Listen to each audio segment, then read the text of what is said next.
నా దేవుడైన యెహోవా నీతో కూడా ఉండును.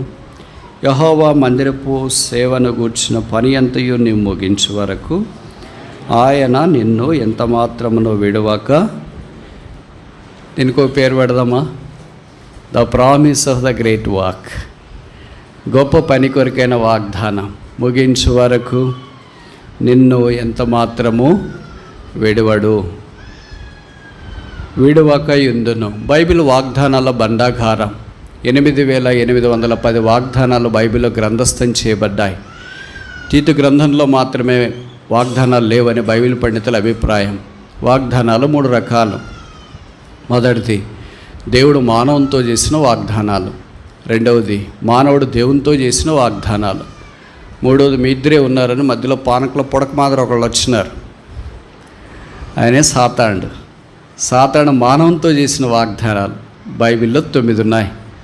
ఉదాహరణకి ఆదికాండం 3వ అధ్యాయంలో అవ్వ దగ్గరికి వచ్చి సాతానుడు ఇలాగన్నాడు, మీరు ఈ నిషేధించబడింది అని చెప్తున్నారు కదా, తినకూడదని దేవుడు చెప్పాడు, ఆ ఫలాన్ని మీరు తింటే ఈ షెల్ బి గాడ్స్, మీరు దేవతలు అవుతారు అని అన్నారు. అది సాతాను చేసిన మొదటి వాగ్దానం. అలాంటి 9 ఉన్నాయి. అబద్ధికుడు కనుక నెరవేరడం అనేది అసంబద్ధం. మనుష్యుడు దేవుడితో కొన్ని వాగ్దానాలు చేసినాడు, 290 ఉన్నాయి. బలహీనుడైన మనుషుడు బలవంతుడైన దేవుడితో వాగ్దానాలు చేసినాడు. ఉదాహరణకి యాకోబు 28వ అధ్యాయం ఆదికాండంలో ఇలాగన్నాడు, నన్ను కాపాడి క్షేమంగా తిరిగి స్థలానికి తీసుకొని వస్తే తలగడగా చేయబడిన ఈ రాయి స్తంభము దేవుని మందిరం అవుతుంది, pillow shell become a pillar. మనుషుడు ఆ వాగ్దానం చేసింది నెరవేర్చడానికి దేవుడే మనుషునికి సహాయం చేశాడు. దేవుడు యాకోబును క్షేమంగా తీసుకొని వచ్చినాడు. అందుకే 35వ అధ్యాయం ఆదికాండంలో బేతేలు నిర్మించబడ్డాం, ఎల్బెతేలుగా మార్చబడిన సంగతి వాక్యంలో మనకు పరిచయం. అలాంటి బైబిల్లో 290 ఉన్నాయి. 290 బలహీనుడైన మానవుడు బలవంతుడైన దేవుని వాగ్దానాలు నెరవేర్చడానికి సహాయం చేశాడు. అందుకే యాకోబుని గురించి బైబిల్లో చెప్పబడిన మాట ఏంటంటే, యాకోబు బలిష్ఠుడైన దేవుడు, the mighty God of Jacob. బలహీనమైన వాడిని ఎలాగో దేవుడు బలిష్ఠుడిగా మార్చగలడు. అదే వాగ్దానాల యొక్క శక్తి. ఈ పని బహు గొప్పది, దానికి వాగ్దానాలు ఉండాలి కదా.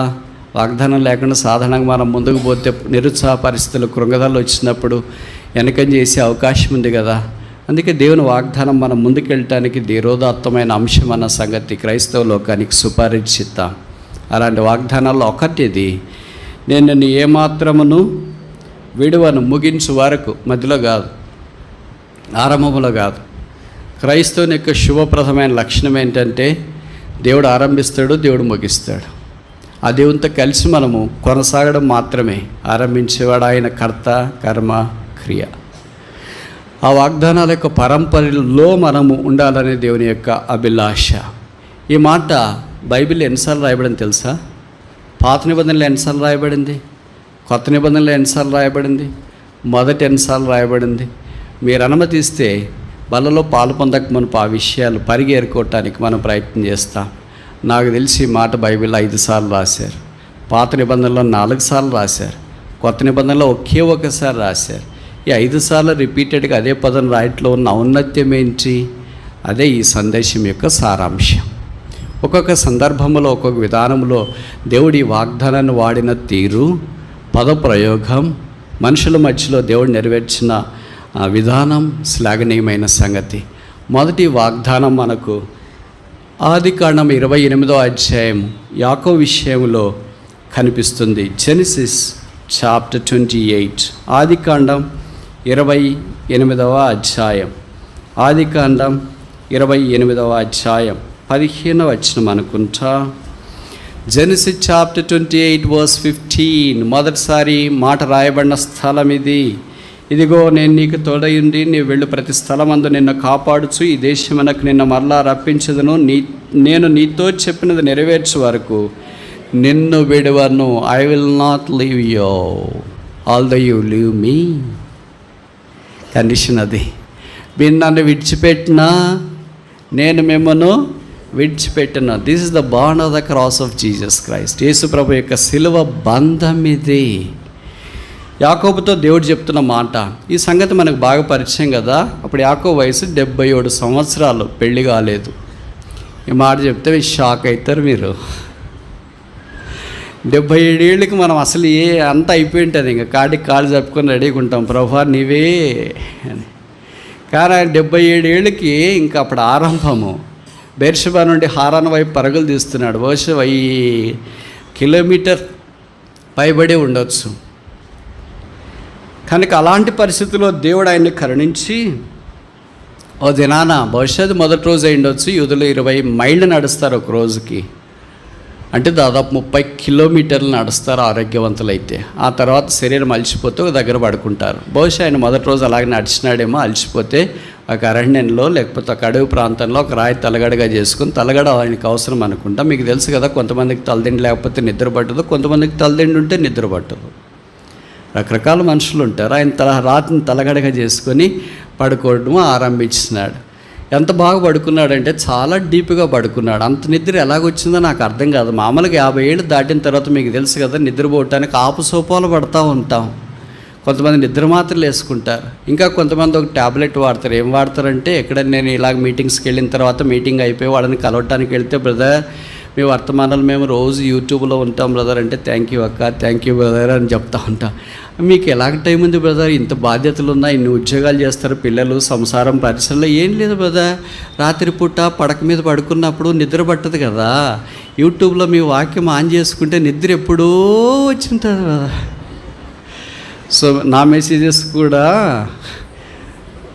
స్లీపింగ్ పిల్స్గా పనిచేస్తున్నాయి. ప్రభుకు స్తోత్రాలు. నిద్రన్న అలాగన్నా ఉండి. కనుక సాధారణంగా 50 ఏళ్ళు దాటితే నిద్ర అనేది చాలా కష్టం. ఈ 70 ఏళ్ళలో అందులో మామూలుగా మనమంతా ప్రశాంతమైన వాతావరణం కూడా లేదు. అన్న వెనక నుండి తరంతున్నాడు. అమ్మ వెళ్ళిపో అని చెప్పింది. నాయన ఏంటన్నా నీ ఇలాగ చేసావు అన్నాడు. ఇంట్లో నెమ్మది లేదు, ప్రాణం అరిచేతిలో పట్టుకున్నాడు. ముందుకెళదామంటే మా అమ్మగారికి ఏమి స్మార్ట్ ఫోన్ లేదు మెసేజ్ పంపించడానికి, పరిచయం ఉన్న వాళ్ళు ఎవరు లేరు. ఎన్ని వేల కిలోమీటర్లు, 1000 కిలోమీటర్లు ఎలాగ ప్రయాణం చేయాలా, ఏమైతేనో భవిష్యత్తుదే లాస్ట్ అని అనుకున్నాడేమో. అందుకనే లాస్ట్ రోజు ఆఖరిగా బాగా నిద్రపోదామని అనుకున్నాడేమో. What was his last day has become a first day in the sight of God. మనుషుడు బహుశా మీరు కూడా తలస్తా ఇలాగ వచ్చిండొచ్చు, ఇదే నా అవసాన దశ, ఇంకింత, ఇది రాత్రే, ఇదే ఆఖరి, ఇదే రాత్రి భోజనం, ఇదే ఆఖరి రాత్రి భోజనం, ఇదే ఆఖరి రాత్రి నిద్ర, ఇదే ఆఖరి కూడిక, ఇదే ఆఖరి జీవితం, ఇదే ఆఖరి ప్రార్థన, ఇదే ఆఖరి ఆరాధన, ఇదే ఆఖరి మీటింగ్, ఇదే ఆఖరి అనుకుండొచ్చు. But in the sight of God it is first one, it's a beginning, not the ending. దేవుని దృష్టిలో ఇది ఆరంభం మాత్రమే కానీ ముగింపు కాదు. అందుకే దేవుడి యాకోబునకు ఆ రాత్రి కలలో ప్రత్యక్షమైనట్లు వాక్యంలో మనం గమనిస్తున్నాం. యాకోబుతో దేవుడు మాట్లాడటానికి నిచ్చెన ఏర్పాటు చేసి నిచ్చెన పైనుండి నిలిచి దేవుడు యాకోబుతో మాట్లాడాడు. నేను అంటే ఈ వాక్యం చదివినప్పుడు అనుకుంటా, బహుశా యాకోబు నిద్రపోయేటప్పుడు కూడా, ప్రభువా చాలా అలసిపోయాను, మా అన్నయ్య వెనక నుండి వస్తాడేమో, చంపుకోకుండా నా చుట్టూ దేవతలను కాపుంచు అని ప్రార్థన చేసుకుని పడుకున్నట్లు కూడా రాయబడలేదు. మరి మనం అలా ఊహించుకోలేము, ఎందుకంటే దేవునితో ఆయనకి ఇంకా అంత అటాచ్మెంట్ రాలేదు.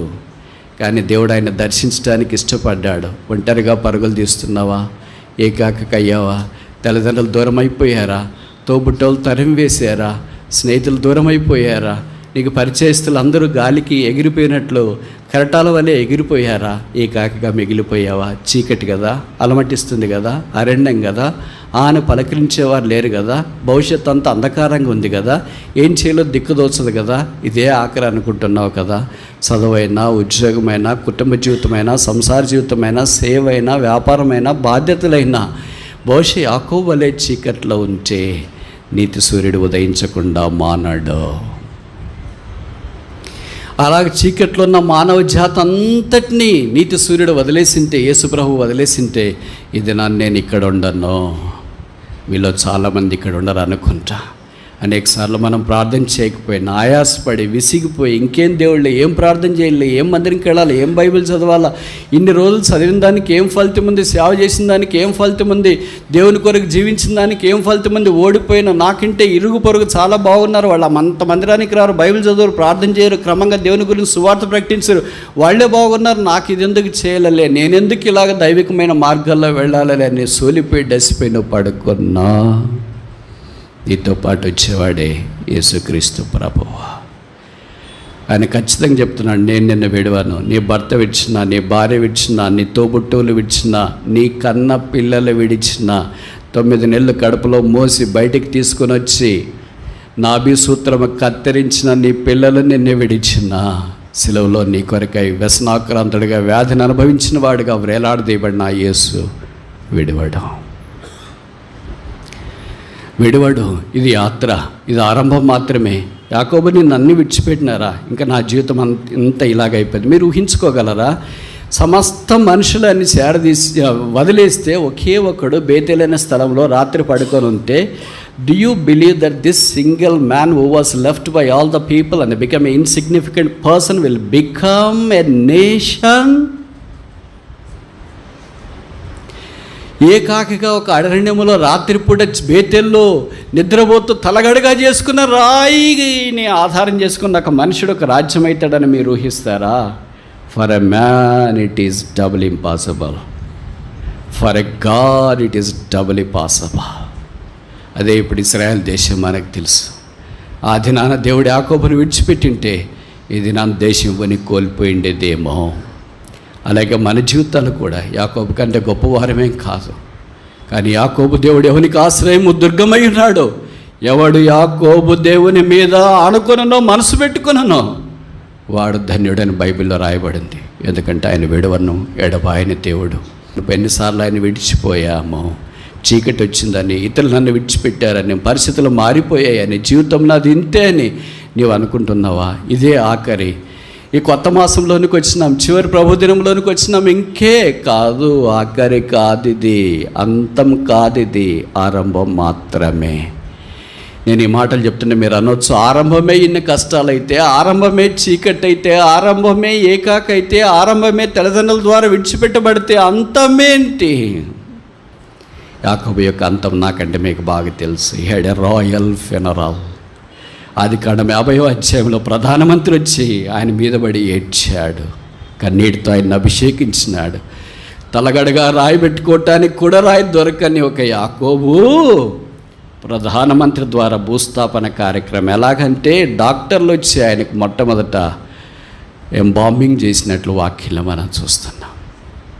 ఒక పరుగులు తీసే వ్యక్తి దగ్గరికి డాక్టర్ల టీమా, ఒక పరుగులు తీసిన వ్యక్తి కుమారుడు ఒక ప్రైమ్ మినిస్టరా, ఒక పరుగులు తీసుకునే మనిషి దగ్గరికి వచ్చి కొన్ని లెక్కింపు సఖ్యము కానీ సైన్యం ఒక భూస్థాపనక. ఆదికాండం 28వ అధ్యాయమే భూస్థాపన అనుకున్నాడు ఆయన.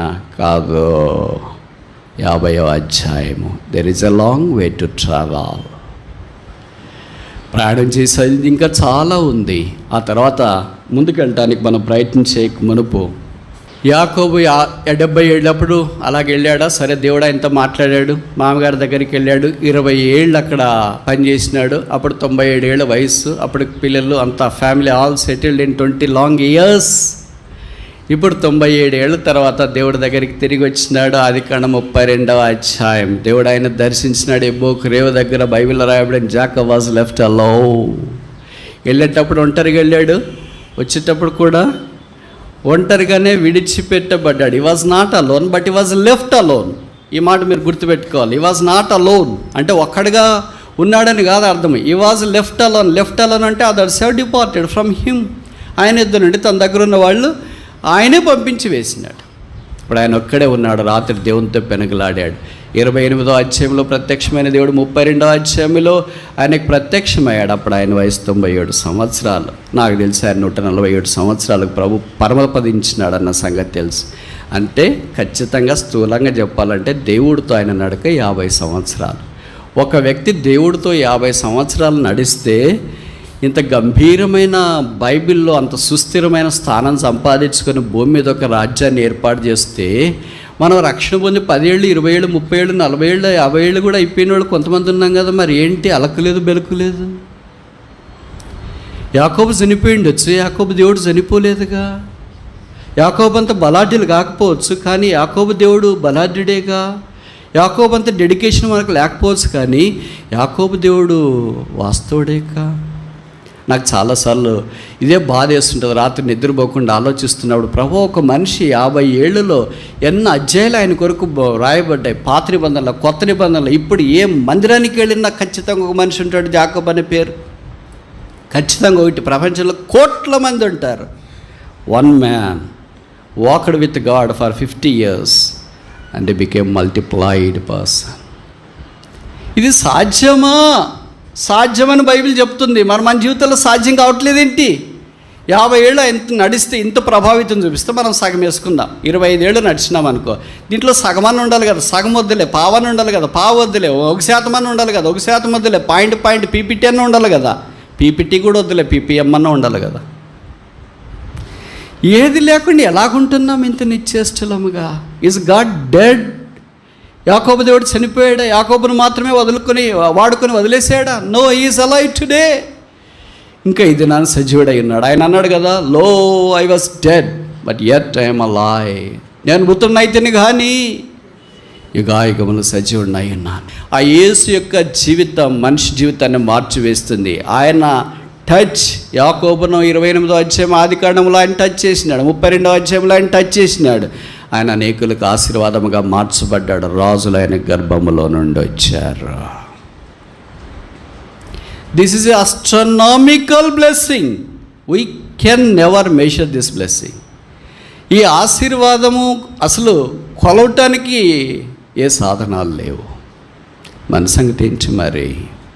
అంటే నేను భౌతికమైన ఆశీర్వాదాల గురించి మాట్లాడట్లేదు, ఆత్మీయమైన ఆశీర్వాదాల గురించి మాట్లాడతాను. ఇంకా రక్షణ పొందకపోతే, బహుశా అలాగే ఉంటే ఈ మధ్యాహ్నం ప్రభువైన యేసునందు విశ్వాసం ఉంచుము, రక్షణ పొందాం, పాపక్షమాపణ, మారుమనసు పొందాం. Know yourself first. There is no meaning in knowing the lives of others if you do not know the life of yourself. నీ జీవితాన్ని నువ్వు ఎరగకుండా మిగతా ప్రపంచం యొక్క ప్రజలందరి జీవితాలు నీకు తెలిస్తే నీకేం లాభం లేదు. You have information but no illumination. What fun you have if only you have information of all the people but no illumination of the Holy Spirit. మందిరంలోని విశ్వాసులందరి యొక్క ఇన్ఫర్మేషన్ నీ అరచేతిలో పెట్టుకుంటే నీకేం ఉపయోగము? పరిశుద్ధాత్మ దేవుని యొక్క ఇల్యూమినేషన్, ప్రకాశం హృదయంలో లేకుండా ఉంటే ఇవన్నీ ఓ దినాన్ని మాడపడుకున్నప్పుడు అక్కడికి రాదు. నరులారా రండి అని ప్రభు యొద్ద నుండి పిలుపు వచ్చినప్పుడు, ఈ లోకాన్ని విడిచిపెట్టి వెళ్ళేటప్పుడు ప్రభు ఇన్ఫర్మేషన్తో వస్తున్నా. No need, stay back there, leave all the information, come all alone, stand before me. ఒక్కడివే వచ్చి ఇక్కడ నిలబడు. కొంతమంది అంటారు, నాకు దేవుని గురించి ఇంకా బాగా తెలియదు, అంత పూర్తి తెలుసుకున్న తర్వాత నేను దేవుని నమ్ముకుంటా. ఓ మనిషి, అసలు నీకు అర్థమవుతుందా దేవుడు అంటే? నువ్వు ఏదో బీటెక్ అది ఇది చదివేసినంత మాత్రం నువ్వు ఇంత చదివినట్లు ఫీల్ అయిపోతున్నావేంటి? దేవుని గురించి నువ్వు అంత తెలుసుకుంటావా? అసలు నిన్ను గురించి నీకేం తెలియదు. నువ్వు పైనుండి కిందాకి ఎంత ఎత్తున్నావో తెలుసా? ఎంతలా ఉన్నావో తెలుసా? ఎన్ని కణాలు ఉన్నాయో తెలుసా? ఎన్ని ఎముకలు ఉన్నాయో తెలుసా? ఎలాగ నీ శరీరం మెటబాలిక్ యాక్టివిటీ పనిచేస్తుందో తెలుసా? నీలో ఏమీ తెలియకుండానే, నిన్ను నువ్వే తెలియకుండానే ఇలాగ బతుకుతున్నావేంటి? ఉదాహరణకి డాక్టర్లు అనుకోండి, 7 ఏళ్ళు వాళ్ళు చదువుతారండి. పీజీకి వచ్చేటప్పటికి ఇంకా సూపర్ స్పెషాలిటీ ఇంకో 2 years, మొత్తం 9 ఏళ్ళు 10 ఏళ్ళు చదువుతారు. మనకు బాగలేదని పోతే ఏం చేస్తారు? ఈ 5 అడుగుల మనిషిని అన్ని స్కాన్లు అన్నీ చేసిన తర్వాత చివరికి వారు తేల్చేదేంటి? ఎవరైనా డాక్టర్లు ఉంటే ఏమనుకోవద్దండి, మీరంటే నాకు వల్లమాలిన అభిమానం. నా మీద ఒక నెగిటివ్ కామెంట్ ఏంటంటే, మీరు మనుషుని చాలా చిన్నగా చిత్రీకరిస్తారు బ్రదర్ అంటారు. ఇది నేను కాదు చిత్రీకరించేది. దేవుని గురించి చెప్పినప్పుడు మనిషి ఆటోమేటిక్గా చిన్నగా అయిపోతాడు. ఇప్పుడు ఇక్కడ గీటి గీసినాను, ఇది పెట్టినా ఇది చిన్నగా కనిపిస్తుంది, ఎందుకంటే అది పైన ఉంది కనుక. ఎవళ్ళు ఏం తిని చిన్నది చేయలేదు, దీనికంటే పెద్దది పైన వచ్చింది. అలాగే మనం ఇంతే ఉన్నాము. దేవుని గురించి పెద్దగా వచ్చేటప్పుడు మనం ఏం కనిపిస్తాం? Automatic we became molecules and atoms. మనం అణువులు పరమాణువులుగా కనిపిస్తున్నాం.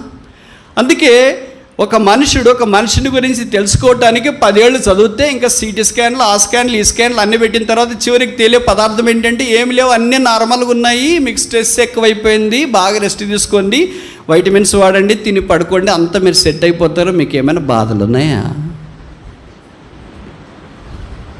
తెలుసు కదండి. ఒక డాక్టర్ 10 ఏళ్ళు చదివితేనే నువ్వు ఎక్కడున్నావు ఏం కథ నేను తెలుసుకోలేకపోతుంటే, నువ్వు 4 ఏళ్ళు బీటెక్ చదివి 2 ఏళ్ళు పీజీ చేసి నువ్వు తెలుసుకోవట్లేదే. ఆకాశ మహాకాశాల పట్టజాలని దేవుడు భూమిని ఆకాశాన్ని సింహాసనం చేసుకొని భూమిని పాదపీఠంగా చేసుకొని సమస్తమును మహత్తుగల మాడి చేత నిర్వహిస్తున్న దేవుడు 6000 సంవత్సరాల మానవ జగత్తులో సకల సృష్టిని తన చేతిలో ఉంచుకొని నిర్వర్తిస్తున్న దేవుని గురించి జానడ మనుషుడు 5 అడుగుల మనుషుడు ఇంత పిడికడంత మైండ్ కలిగిన వాడు గుర్తించుకోవడం, తెలుసుకోవడం, గ్రహించడం, ఎరగడం సాధ్యమంటావా? మరి నేను దేవుని గురించి తెలుసుకోకపోతే దేవుని గురించి ఎలాగ నమ్మాలండి? అరాకొర ఆయన గురించిన సంగతులు మనకు తెలియపరచబడ్డాయి. మనం ఆయన గురించి విన్నది చాలా మెల్లని, మధురమైన, మృదువైన స్వరం, అది ఆయన సిలువ. క్రైస్తవ్యం అంటే it's not to explain but to experience. Christianity is not to explain but to experience. క్రైస్తవ్యం అంటే వివరించేది కాదు, అనుభవించేది. అదే యేసు యొక్క సిలువ యందు విశ్వాసం ఉంచి పాపక్షమాపణ పొంది మారు మనసు పొంది ఆధ్యాత్మికమైన జీవితంలోనికి రావాలని ప్రభువు నిన్ను కోరుతున్నాడు. ఆ యేసు నీకొద్దా? ఆ రక్షకుడు వద్దా? ఇంకెంతకాలం వాయిదా వేస్తావు? ఎంతకాలం మనుషులు చూస్తూనే ఉంటావు? ఎంతకాలం వాళ్ళు బాగలేరు, వీళ్ళు బాగలేరు, ఇటు బాగలేరు, అటు బాగలేరు, ఎంతకాలం ఇలాగుంటావు? How long you will be like this? ఓ దినాన్ని మాడప్పు పిలిపి వచ్చిందనుకో, ఇప్పటిదాకా బాగా నిటారుగున్నవాడు, డ్రెస్ వేసుకున్నావు, పర్ఫ్యూమ్ కొట్టుకున్నావు, తర్వాత ఏంటి తల వెంట్రుకలుగా రంగు పూసుకున్నావు, పైనుండి కింద దాకా రంగే రంగు. పిలుపు వచ్చింది. ఒక్కసారి నిలబడ్డ మనిషిని అడ్డంగా పడుకోబెడతారు. అప్పటిదాకా పేరు పెట్టి పిలిచినారు, బ్రదర్ బ్రదర్, సిస్టర్ సిస్టర్ అన్నారు. ఇప్పుడు పేరు మారిపోతుంది. బ్రదర్ బాడీ ఎక్కడ పెట్టారండి? బ్రదర్ ఏమయ్యాడు? బాడీ అయినారు. సిస్టర్ ఏమైంది? బాడీ అయిపోయింది. ఇప్పుడు మరి బ్రదర్ అన్నారండి, బ్రదర్ ఎక్కడున్నాడండి అనొచ్చుగా, అనవేంటి మరి? సిస్టర్ ఎక్కడున్నారండి అనొచ్చుగా, అనవేంటి మరి? పేరు మార్చేసావు. ఇప్పుడు నీ రూపమంతా మారిపోయింది, రంగు మారిపోయింది. నాసికారంధ్రంలోనికి కాటన్ దూది పెడుతున్నారు, చెవుల్లోకి దూది పెడుతున్నారు, 2 బొట్టన వేళక తాడుతో కట్టేస్తున్నారు, 2 కాళ్ళు బొట్టన వేళ తాడుతో కట్టేస్తున్నారు. నువ్వు ఇంక కదలటానికి లేదు, నువ్వు ఈ పెట్టెకు మాత్రమే పరిమితము. నిన్న 4 మోసుకొని పోతూ ఉన్నారు, అక్కడికి వెళుతున్నావు. ఇంట్లో పడుకుంటే భార్య వచ్చి భర్త వచ్చి లేయండి ఆఫీస్కి టైం అవుతుంది. సమాధిలో పడుకుంటే ఎవరు లేపుతున్నారు? డాడీ లెయ్యి అని కొడుకు వస్తున్నాడా? డాడీ లెయ్యి అని కూతురు వస్తుందా? నిన్ను బలవంత పెట్టి లేపటానికి ఎవరైనా ఉన్నారా? 6 గంటలు కాదు నువ్వు పడుకునేది, తర్వాత లేచేది. అలాగే పడుకుంటావు. ఓ మానవుడా, దేవుని ఎదుట నీవు నిరుత్తరుడు అయి ఉన్నావు. దేవుని యొక్క సార్వభౌమ అధికారాన్ని తృఢీకరించడానికి ధైర్యం చేసి ఆయన మునుకోలకు ఎదురు తనతో మారు మనసు, రక్షణ, పాపక్షమాపణ పొందకుండా కఠినంగా నీ జీవితాన్ని మార్చుకుంటే ముగింపు విషాదం అని తెలియచేయటానికి విచారిస్తున్నాం. ప్రభువైన యేసునందు విశ్వాసం ఉంచుమాపని నీవును నీ ఇంటి వారిను రక్షణ పొందుతారు. యాకోబు వలె అద్వితీయమైన ఆశీర్వాదంలోనికి మనం తీసుకురావడానికి అవకాశం ఉంటుంది. దీనికి మనం ఒక పేరు పెడదామా? The promise of the pilgrimage. యాత్రికునికి యొక్క వాగ్దానం. యాకోబు యాత్రికుడు, దేవుడు ఆ వాగ్దానం నెరవేర్చినాడు. అంత ఇంత గొప్ప సామ్రాజ్యాధిపతి అయి గోత్రాల కర్త అయి యాకోబులో నుండి లోకరక్షకుడని యేసుక్రీస్తు ప్రభు వారి భూమి మీదకి దిగిరావటానికి ఆధారమయ్యాడు. What blessing is greater than the blessing of bringing forth the saviour into this world. ఈ లోకానికి రక్షకుని భూమి మీద తీసుకొని వచ్చే అంత ఆశీర్వాదం కంటే ఇంక అధికమైన ఆశీర్వాదం ఏం కావాలా? రెండోది చూస్తామా?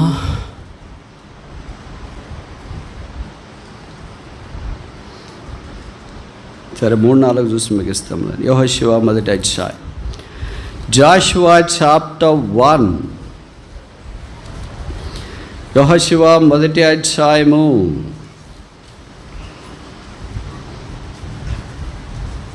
6వ వచనం. Book of Jashuva chapter 1 verse 6. యెహోషువ 1:6. నిన్ను విడువను, నిన్ను ఎడబాయను, నిబ్బరము కలిగి ధైర్యముగా నుండుము. దేవుని యొక్క వాగ్దానము దేవుడు యెహోషువ యుద్ధకు కూడా ఇలాగే తీసుకుని వచ్చినట్లు ఈ వాక్యం ద్వారా మనకు అర్థమవుతుందన్న సంగతి ఎరుగుదు.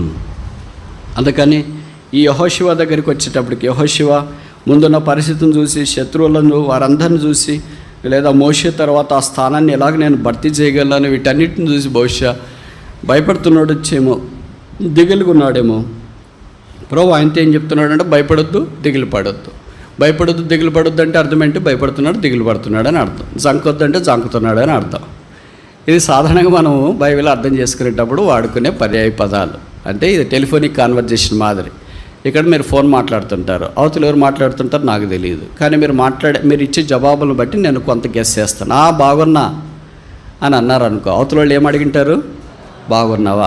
తిన్నా అన్నారు అనుకో, అవతల వాళ్ళు ఏం అడిగింటారు? తిన్నావా అని అడిగి. మందిరంలో ఉన్నా, అవతల వాళ్ళు ఏం అడిగింటారు? ఇప్పుడు బైబిల్ కూడా అలాంటిదే. నువ్వు భయపడవద్దు అంటే ఏమని అర్థం? భయపడ్డాడు. జడేయవద్దు అంటే ఏమని అర్థం? జడైపడ్డాడు.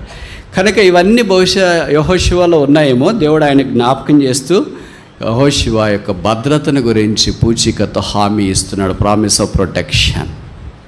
ప్రభు మన జీవితాల్లో కూడా ఇలాంటి భద్రత ఇవ్వాలని కోరుతున్నాడు. యెహోషువ అసమానమైన క్రైస్తవ విశ్వాస వీరుడు.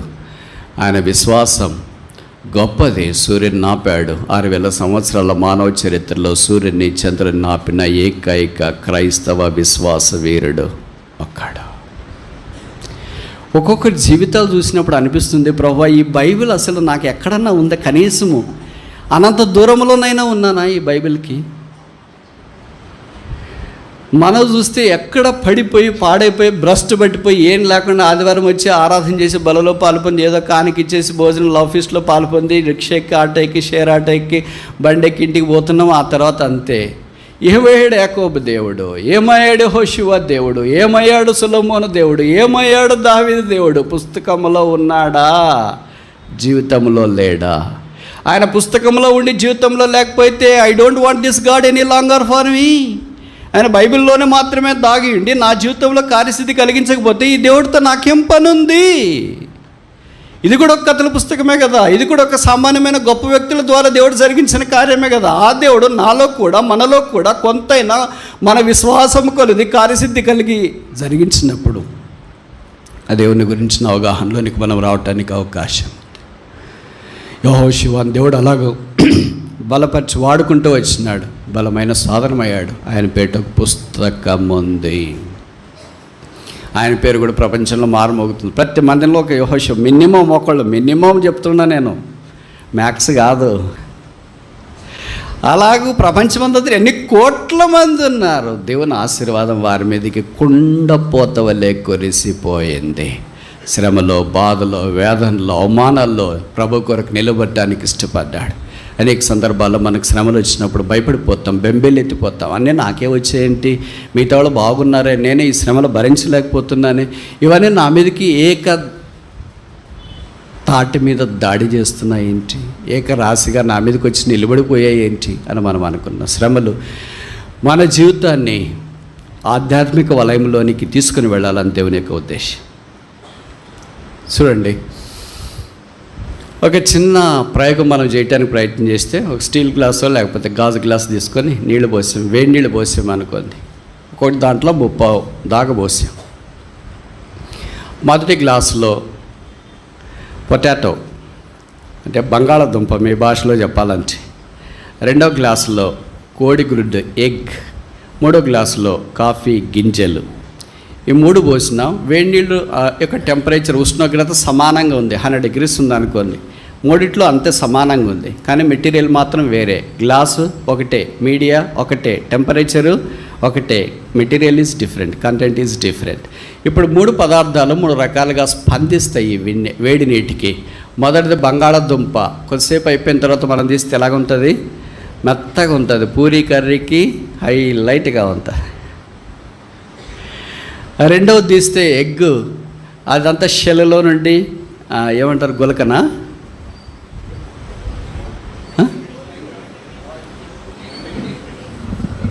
షెల్ని ఏమంటారంటే బాయిల్డ్ ఎగ్ అంటారంటే, పెంకు. Very good. ఆ పెంక్ అంటే అటు ఇటు అక్రమాకారంగా చీలింటుంది, అమీబావాలే. దాంట్లో ఉండే తెల్ల సోనం బయటికి ఉవ్వి అందవిహీనంగా కనిపిస్తుంది. మన పిల్లలకి ఇచ్చిన రే ఎగ్ ఉంది, బాయిల్డ్ ఎగ్ తినంటే దాన్ని చూసిన తర్వాత నువ్వే తిను. ఎందులో బాయిల్డ్ ఎగ్ అంటే, ఆ బాయిల్డ్ ఎగ్ అందుకే చెప్తున్నాను కదా నువ్వే తిను అని. పిల్లలు చాలా చూజీగా ఉంటారు, నాకంటే మీకు బాగా తెలుసు కదా. అందుకే అది అక్రమాకారంగా ఉంటుంది. అలా కాకుండా మామూలు బాయిల్డ్ ఎగ్ అయితే పిల్లలు తినడానికి, ఎవరు తినడానికైనా రెడీగా ఉంటుంది. మూడోది కాఫీ గింజల దగ్గరికి వస్తే, ఆ గింజలన్నీ నీళ్ళల్లో బాగా మరిగిపోయి మంచి కాఫీ ప్రియులకు ఆకట్టుకునేటట్లు నోరూరేటట్టు వాసన వస్తుంది. విశ్వాసులు 3 రకాలు ఉంటారు శ్రమలకు. మొదటి రకం ఏంటంటే శ్రమలు వస్తే బంగాళదుంప వల్ల మెత్తగా అయిపోతుంది. బ్రదర్, అక్క అయిపోయింది బ్రదర్, గట్టిగానే చెప్పండి ఆ మాట. ప్రార్థన చేస్తూనే ఉన్నాం అక్క, చెప్పొచ్చు కదా. ఇంకేం బ్రదర్, అంతా అయిపోయింది, ప్రార్థన ప్రభు పిలిస్తే అప్పుడే వాడు బంగాళదుంప మాదిరి పూర్తిగా మెత్తగా అయిపోతారు. ఇంకా అంతా అయిపోయింది. శ్రమలో ఉంటే మనం బయటికి రాలేమని. సింహబోన్లో నుండి దానియాలు బయటికి రాలేదా? వచ్చాడా? రాలేదా? చెరసాల్లో నుండి యోసేపు బయటికి రాలేదా? సంఖ్యలలో నుండి పేతురు బయటికి రాలేదా? బైబిల్లో కథలు కదా ఇవి, మన జీవితాల్లో కాదు కదా. బైబిల్ దేవుడు మన జీవితంలో కూడా ఉన్నాడు. అందుకే బైబిల్లో చాలా వాక్యాలు రాశారు. దాంట్లో ఒకటి ఏంటంటే, అగ్ని గుండా నువ్వు వెళ్ళినా అది నిన్ను కాల్చు, నదులలో బడి వెళ్ళినను నీ మీద పొర్లిపార. వస్తాయి మరి, నదులు వస్తాయి, అగ్ని వస్తుంది, అన్నీ దాడి చేస్తుంటాయి. ఒకేసారి వస్తే అది అవిశ్వాసులకైతే అలాగ రావేమో. మనకు ఒకేసారి దాడి చేస్తాయి. ఒకటి దాని తర్వాత ఒకటి వస్తే భరిస్తాము, అట్లా రావు. శ్రమలు ఎప్పుడు సింగిల్గా రావు, గ్రూప్గా వస్తాయి. సింహం మాత్రమే సింగిల్గా వస్తుంది. శ్రమలకు భయం, సింగిల్గా పోవాలంటే సింహం దగ్గరికి. గ్రూపులుగా వస్తాయి. రోగాలు వచ్చిన గ్రూపులుగా వస్తాయి. ఆయనకి బాగుండదు, ఆవిడికి బాగుండదు, పిల్లలకు బాగుండదు, బంధువులకు బాగుండదు. ఎవరో ఒకరు చూసుకునే వాళ్ళు ఉండాలి కదా. ఎవరు లేరు, అందరూ మంచం పట్టేసి అలాగే వస్తాయి. మరి ఆ శ్రమలో నిలబడినప్పుడు దేవుడిచ్చే ఆనందం, అతిశయం చాలా గొప్ప. ఇప్పుడు రెండవ రకం ఏంటంటే, కోడిగ్రుడ్డులాగా ఆ పెంకని పైన చెప్పారు కదా, వాళ్ళు అక్రమాకారంగా అయిపోతారనమాట. ఏంటి బ్రదర్ సమస్యలు? ఏముంది, దేవుడో ఏమోనండి, మధ్యాహ్నంకి వెళ్తున్నా, ప్రార్థన చేస్తున్నా, వాక్యం చేస్తున్నా, కానీ అన్ని శ్రమలన్నీ మాకే వచ్చేసాయి. మీరే తెచ్చుకున్నారంట కదా, మేము ఎందుకు తెచ్చుకుంటాం, దేవుడు అనుమతించినాడు మాకు. అబ్బో, ఎట్లా అమీబావాలి? అమీబాకు ఒక డెఫినెట్ ఫామ్ ఉండదు, మీకు తెలుసు కదా. Amoeba is a micro animal అంటే very primitive animal, rudimentary animal that has no definite preferred shape and form. అలాగే విశ్వాసులు కూడా అలాగ రకరకాలుగా ఎప్పుడైలాగా ఉంటాడో తెలియదు. ఆదివారం ఒక రకంగా, సోమవారం ఒక రకంగా. అలాగే ఏమంటే శ్రమలండి ఎవరికి రాకూడదండి. చివరికి వాళ్ళు ఒక కంక్లూజన్ చెప్తారు, మా శత్రువులకు కూడా రాకూడదండి, మాకు వచ్చినా పర్వాలేదు. అది రెండవ రకం. మూడో రకం ఏంటంటే, కాఫీ గింజల వలె యేసుక్రీస్తు ప్రభు వలె పరిమళ వాసన వెదసలేవారు. యేసు తాను శ్రమ పొందు వారికి సహాయం చేయవాడై ఉన్నాడు. శ్రమ అంత ప్రాముఖ్యమా? శ్రమ అనేది ఒక పాఠశాల, ఒక university, but free education, but nobody wants enrollment. ఇంకోసారి చెప్పనా, శ్రమ అనే ఒక విశ్వవిద్యాలయము ఉచితంగా విద్యను అభ్యసిస్తుంది. దాని వైస్ ఛాన్సలర్ దేవుడు, దాని ప్రిన్సిపల్ యేసుక్రీస్తు ప్రభు, టీచరు ప్రొఫెసరు పరిశుద్ధాత్మ దేవుడు. క్లాస్ పోయి చూస్తే ఖాళీగా ఉంది, బెంచుల్లోనంతా పిల్లలు లేరు. ఏమంటే బిలీవర్స్ వచ్చి చూస్తున్నారు బోర్డు. ఇది ఆడేం రాస్తున్నాడంటే స్కూల్ ఆఫ్ సఫరింగ్ అని పెట్టారు, క్లాస్ రూమ్ ఆఫ్ సఫరింగ్ అని. వచ్చిన వాళ్ళంతా ఇటు తొంగి చూస్తున్నారు, వెళ్ళిపోతారు. ఎవరన్నా ఉన్నారా అంటే ఒకే ఒకడు కూర్చొని ఉన్నాడంటే. ఎవరా అంటే యోబో. నువ్వు సింహం నిజంగా. ఒక్కడే సింగిల్గా కూర్చొని ఉన్నాడు. అందుకే మీరు ఊహిస్తారా, యోబు ఒక బైబిల్ స్టడీ చెప్పలేదు, ఎలాంటి యూట్యూబ్లో ఏం చెప్పలేదు, సేవ అంటే ఫుల్ టైం మినిస్ట్రీలో లేడు, ఒక సండే క్లాస్ లేదు, ఒక వీబీఎస్, ఒక యూత్ క్యాంప్, ఒక మినిస్ట్రీలో పాల్పొందలేదు, తప్పల వాటిలో ఆయుధ్యాలయన్స్లో పాట రాయలేదు, వంట చేయలేదు, ఏం చేయలేదు. ఒకే ఒక శ్రమల గుండా ప్రభు తీసుకుని వెళ్ళటానికి అప్పగించుకున్నాడు. 42 అధ్యాయాలు పరిశుద్ధాత్మ దేవుడు కేటాయించిన. Is this that important in the sight of the Lord to pass through the sufferings of the Lord? ప్రభువు సిద్ధపరిచే శ్రమల గుండా వెళ్ళినప్పుడు దేవుడు అంత ప్రాముఖ్యత ఇస్తాడు. 42 అధ్యాయాలు. ఇప్పుడు నేను చెప్తా, మీరు జవాబు చెప్పండి. సరేనా కాదా? Very good. నెహెమ్యా నెహెమ్యా గ్రంథంలో ఎన్ని అధ్యాయాలు ఉన్నాయి చూసి చెప్పండి. ఆదివారం ఓపెన్ యూనివర్సిటీ కదా. 13.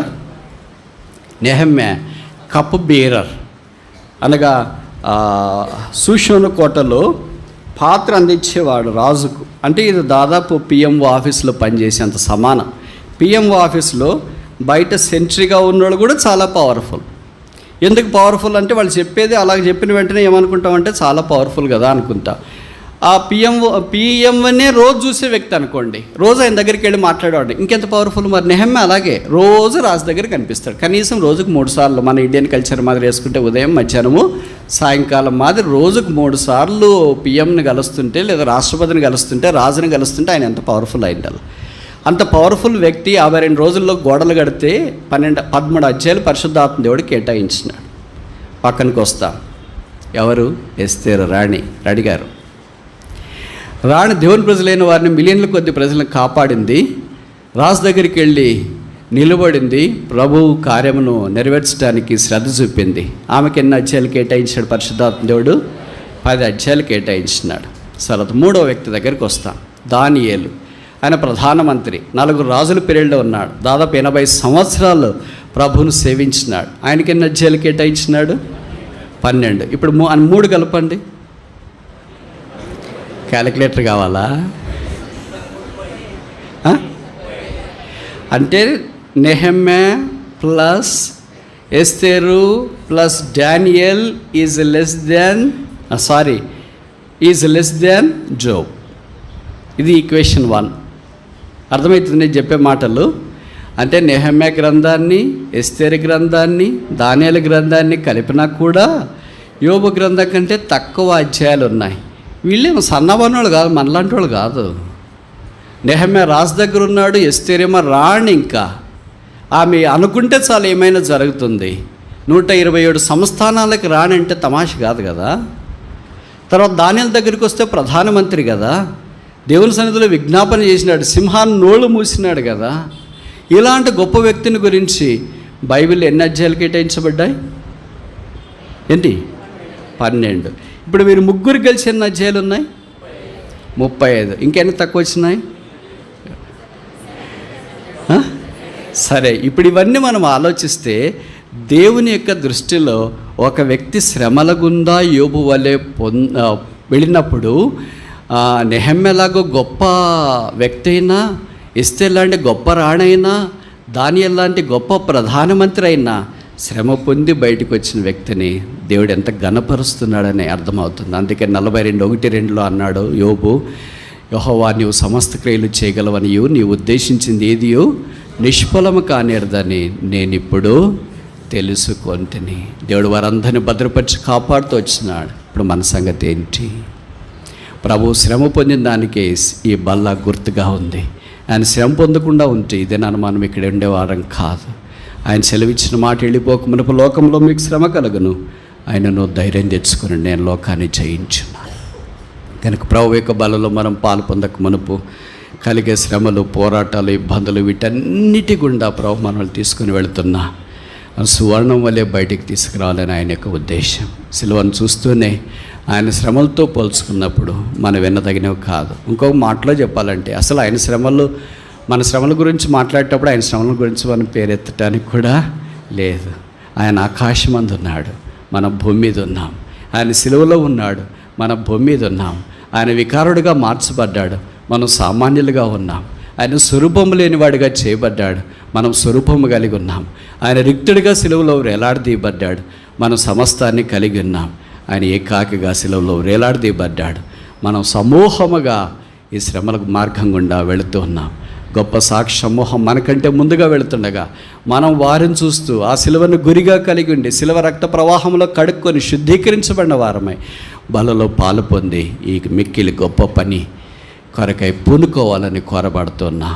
ఈ పని ముగించే వరకు నేను మిమ్మల్ని విడవాను. మరి విడిచిపెట్టింది ఎవరు? మనిషికున్న నైజం ఏంటంటే నిరారోపణ చేయట, అక్యూజేషన్. వాళ్ళు చెప్పక మునిపే మనమే మాట్లాడతాం. ఈ మధ్యలో ఎప్పుడు కనిపించట్లేదు ఏంటి మీరు?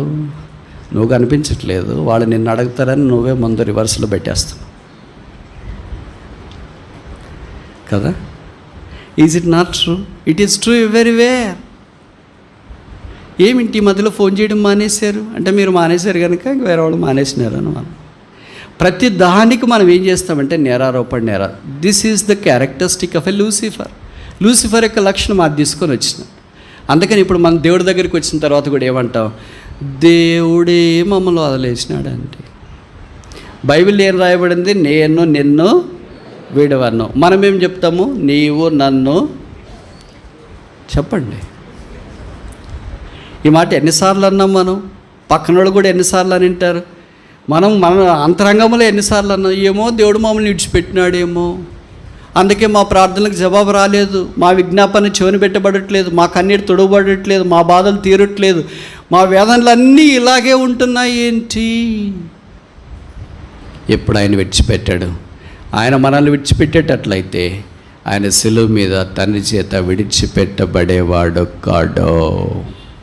ఆయన శిలువలో కేకేశాడు, ఎలోయి ఎలోయి లామా సబక్తాని, నా దేవా నా దేవా నన్ను ఎందుకు విడిచితివి. ఆయన శిలువలో 7 మాటల్లో మొదటి మాట తండ్రి అని సంబోధించాడు, ఆఖరి మాట కూడా తండ్రి అని సంబోధించినాడు. ఈ ఒక్కసారే తన జీవితంలో నా దేవా అన్నది. This is the only time in his life he said that my God. Every time he said, he addressed Father, Father, Father, Father, Father. But on the cross he was left alone. శిలువలో ఒంటరిగా విడిచిపెట్టబడ్డాడు. ఇప్పుడు తండ్రి అనలేడు, ఎందుకంటే విడిచిపెట్టబడిన వ్యక్తికి తండ్రితో సంబంధం లేదు. నిత్యత్వం మొదలుకొని నిత్యత్వం దాకా సదాకాలం తండ్రి కుమారుడు ఏకరీతిగా ఉన్నాడు. ప్రియకుమారుడు, ముద్దుల కుమారుడు, ఏకైక కుమారుడు, అద్వితీయ కుమారుడు, జనదేయ కుమారుడు, దావీదు కుమారుడు, తన యొక్క స్థానంలో ఉన్న కుమారుడు, మహిమను పంచుకున్న కుమారుడు, తర్వాత సింహాసనాన్ని పంచుకున్న కుమారుడు, రాజ్యాన్ని పరిపాలించే ఆ కుమారుణ్ణి తండ్రి శిలువలో పాపముగా చేయబడిన దాన్ని చూచి, శాపగ్రాహిగా మార్చబడిన దాన్ని చూచి ఒక్కసారిగా జీవించాడు. కుమారుడు తన యొక్క శరీరం మీద ఉన్న పాపాన్ని చూసుకోలేదు, తన మోసుకున్న అపరాధాలు చూడలేదు, తన మీద ఉన్న లోకం యొక్క బాధ, వేదన, అవమానం, నింద, ఉమ్మి, రక్త ప్రవాహం ఇవన్నీ చూడలేదు. కానీ తండ్రి చేయవచ్చింది భరించలేకపోయాడు. రోమీలరా, ఎందుకు నా మీద ఉమ్మి వేశారని లేదు, ఎందుకు నన్ను సిలువ కొడతారని అనలేదు, ఎందుకు నన్ను కోడాలతో కొడుతున్నారని అనలేదు. కోడాలతో కొట్టిన బాధ కంటే, ముఖం మీద ఉమ్మి వేయబడిన దానికంటే, తల మీద ముళ్ళ కిరీటం కంటే, చేతుల్లో మేకలతో కలిగిన బాధ కంటే, ప్రక్కలో బల్లెంతో పొడిచినప్పుడు కలిగిన బాధ కంటే, కాళ్ళ మీద మేకలు కొట్టినప్పుడు కలిగిన బాధ కంటే, తండ్రి ద్వారా పాపముగా యేసు సిలువలో చేయబడినప్పుడు కలిగిన బాధ నిత్యత్వంలో ఒక్కసారి.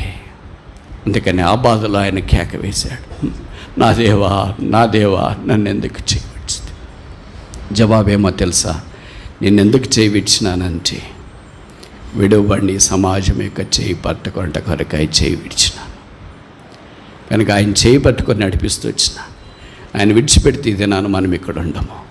గాలి పటాకాలు గాలికి ఎగిరిపోయినట్లు ఎగిరిపోయి ఉంటాము, పుష్పం రాలిపోయినట్లు రాలిపోయి ఉంటాము, నీటి బుడుగు పగిలిపోయినట్లు పగిలిపోయి ఉంటాము, నీరు ఆవిరైనట్లు ఇది నా ఆవిరై ఉంటాము. దేవుడు తన అనాదికాల సంకల్పాన్ని బట్టి మనం ఆయన లెక్కలేనన్ని సార్లు విడిచిపెట్టినా ఆయన ఒక్కసారి కూడా విడిచిపెట్టలేదు. లెక్కలేనన్ని సార్లు ఆయన గాయాన్ని మనం రేపినా ఆయన ఒక్కసారి కూడా ఇష్టపూర్వకంగా మనఃపూర్వకంగా బాధ పెట్టలేదు. లెక్కలేనన్ని సార్లు ఆయనకు అవమానం తెచ్చినా ఆయన ఒక్కసారి కూడా మన జీవితంలో అవమానానికి అప్పగించలేదు. లెక్కలేనన్ని సార్లు ఆయన మీద మనం ఆయాసపడినా ఒక్కసారి కూడా ఆయన మన మీద ఆయాసపడలేదు. లెక్కలేనన్ని సార్లు ఆయనకు మనం వీపు చూపించినా ఒక్కసారి కూడా ఆయన మనకు వీపు చూపించలేదు. లెక్కలేనన్ని సార్లు మనం మౌనంగా ఉన్నా ఆయన ఒక్కసారి కూడా మన విషయంలో మౌనంగా లేడు. లెక్కలేనన్ని సార్లు మనం చీకట్లో అపనమ్మకంగా జీవిస్తున్నా ఒక్కసారి కూడా ఆయన మన విషయంలో అపనమ్మకస్తుడిగా లేదు. లెక్కలేనన్ని సార్లు ఆయనకు దూరం అయిపోయినా ఒక్కసారి కూడా ఆయన దూరం కాలేదు. ఆయన మన మధ్యలోనే బలను ఏర్పాటు చేసినాడు. ఈ మధ్యాహ్నం శిలువ వైపు చూస్తూ శిలువకు అప్పగించుకొని రక్తం ద్వారా కడగబడి శుద్ధీకరించబడి ఈ కొత్త సంవత్సరంలో మిగతా దినాల్లో ప్రభువా నన్ను విడవని ఎడబాయనని సెలవిచ్చిన, నేనే నన్ను విడిచిపెట్టి ఎడబాసాను, నేనే నీకు దూరం అయ్యాను, ఇంకెంతకాలం దూరం అయిపోవాలా, ఇంకెన్ని రోజులు దూరం అయిపోవాలా, ఎంతైనా దూరం అయిపోవాలా. భూమి గుండ్రంగా ఉందన్నట్లు నువ్వు రాదలచిన ఎడలా నువ్వు రాదలచినళ్ళ నా దగ్గర రావాలను. తప్పైన కుమారుడు దూర దేశానికి వెళ్ళినా, ఆ దేశస్తుల్లో చెంత ఒకరి చెంత చేరినా, పందులు మేపే పని ఉన్నా, పందులు తినే పొట్టుతో ఉన్నా, రాదలిస్తే స్నేహితుల దగ్గరికి పోలేడు, అన్న దగ్గరికి పోలేడు, ఆ దూరదేశస్తులు ఇంకోని దగ్గరికి వెళ్ళలేడు, తన దగ్గరికే రావాలి. ఈ మధ్యాహ్నం మనం కూడా ఆ సెలవులో వేలాడిన యేసు వైపు చూస్తే ఆయన దగ్గరికి వస్తాం. ప్రభువా, నన్ను కూడా పట్టుకో, నా అపరాధాలు క్షమించు, నా జీవితాన్ని కడిగి శుద్ధీకరించు. లెక్కలేనన్నిసార్లు ఓడిపోయాను, లెక్కలేనన్నిసార్లు తప్పిపోయాను, లెక్కలేనన్నిసార్లు అపనమ్మకస్తుడిగా జీవించినాను, లెక్కలేనన్నిసార్లు నీకు దూరం అయిపోయాను, లెక్కించలేనయ్యా. అందుకే కీర్తనకాడను, నా దోషములు నా తల వెంట్రుకలకు మించి ఉన్నవి. కీర్తనకాడ దోషాలే అన్నైతే మన దోషాలకు అంతుందంటారా? అయితే ప్రభుకు స్తోత్రాలు. యేసు రక్తం ప్రతి పాపము నుండి మనల్ని కడిగి పవిత్రులుగా చేస్తుంది.